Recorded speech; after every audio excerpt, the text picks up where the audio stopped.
देखिए क्वेश्चन जो है 19 है, सेक्शन बी है, सेक्शन डी है और 19 का बी पार्ट है।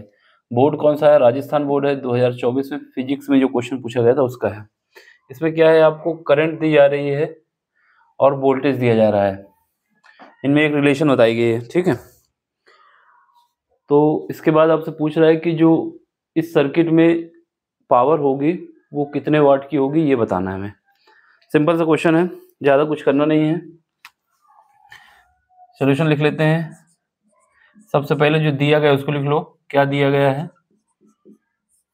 I is equal to current की इक्वेशन दी गई है 4 साइन ओमेगा टी, ये इक्वेशन नंबर 1 हो गई, समीकरण 1 हो गया। और जो वोल्टेज के विषय में बताया जा रहा है V is equal to 200 sine bracket में है ओमेगा टी प्लस π/3, ये इक्वेशन नंबर 2 हो गई। अब क्या करोगे, इन इक्वेशन की मानक इक्वेशन से कंपेयर करोगे। किससे कंपेयर करोगे? मानक इक्वेशन से। तो कंपेयर करो, मानक इक्वेशन पहले लिख दो। मानक समीकरण जो हमारे पास करंट का होता है और वोल्टेज का होता है, क्या होता है वो? I0 साइन ब्रैकेट में होता है ओमेगा टी प्लस φ1, और वोल्टेज का क्या होता है? V इज इक्वल टू होता है V0 sign omega T plus φ2। यहाँ पर V0 जो है मैक्सिमम वोल्टेज है और जो I0 है वो मैक्सिमम करंट है, ठीक है। तो यहाँ से हमारे पास जो फार्मूला होता है पावर का, एवरेज पावर का जो फार्मूला होता है P एवरेज, वो क्या होता है?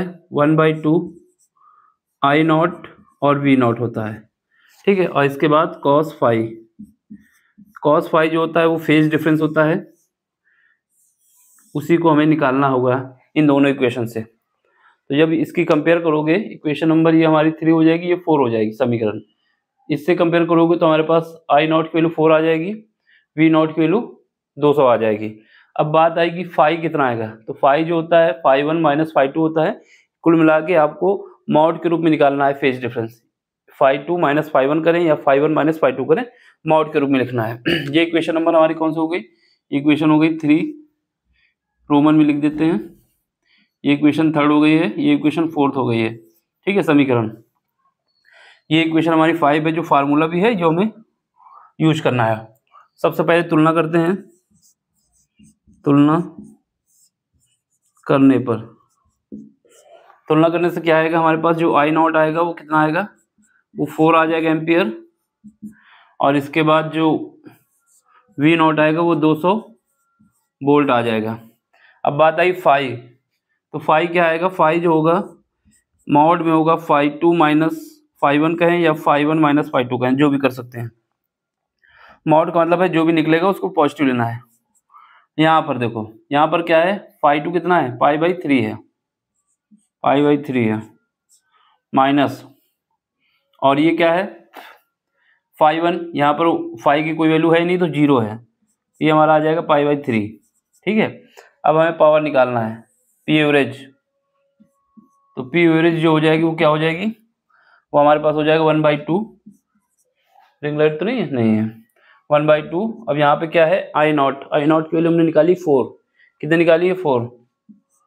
इसके बाद V0, I0 V0 कितना निकाला है? 200 cos 60 डिग्री, क्योंकि π/3, ठीक है। अब इससे इसको काटोगे कितना आ जाएगा? 2 बचेगा। यहाँ पर ये π/3, cos π/3 का मतलब होता है cos 60, और cos 60 की वैल्यू होती है 1/2, उसको रख देना है। तो कितना आएगा? 400, 2 को मल्टीप्लाई करने के बाद यहाँ पर cos 60 की वैल्यू 1/2 काट देंगे, कितना आ जाएगा? 200। तो 200 वाट हमारे पास आंसर आ जाएगा पावर का, यही हमारा आंसर है। तो P average is equal to 200 watt. Simple सा है, 2 नंबर का क्वेश्चन था, समझ लो। कहीं पर भी कोई दिक्कत हो तो आप पूछ सकते हैं, समझने में सिंपल सा क्वेश्चन है, बस ऐसा ही करना है जैसे हमने बताया है। प्रॉपर वे में आपको क्या करना है? दिखाना है कि हमने इससे कंपेयर किया है, ये जनरल मानक इक्वेशन लिखी है, मानक बोले तो सामान्य इक्वेशन लिखी है, फिर कंपेयर करके हमने इसको निकाल दिया है, ठीक। नहीं समझ में आता तो क्या करना है, पूछना है, लेकिन इसमें कुछ ऐसा है नहीं, एक एक स्टेप सब दिखा दिए हमने, ठीक है। तो आपको क्या करना है, समझ में आए तो लाइक करिए, शेयर करिए, सब्सक्राइब करिए और अपना सपोर्ट दीजिए हमको, जिससे चैनल की ग्रोथ हो और इस काम को हम आगे कंटिन्यू करते रहें। ठीक, मिलते हैं अगले लेक्चर में। Thank you for watching.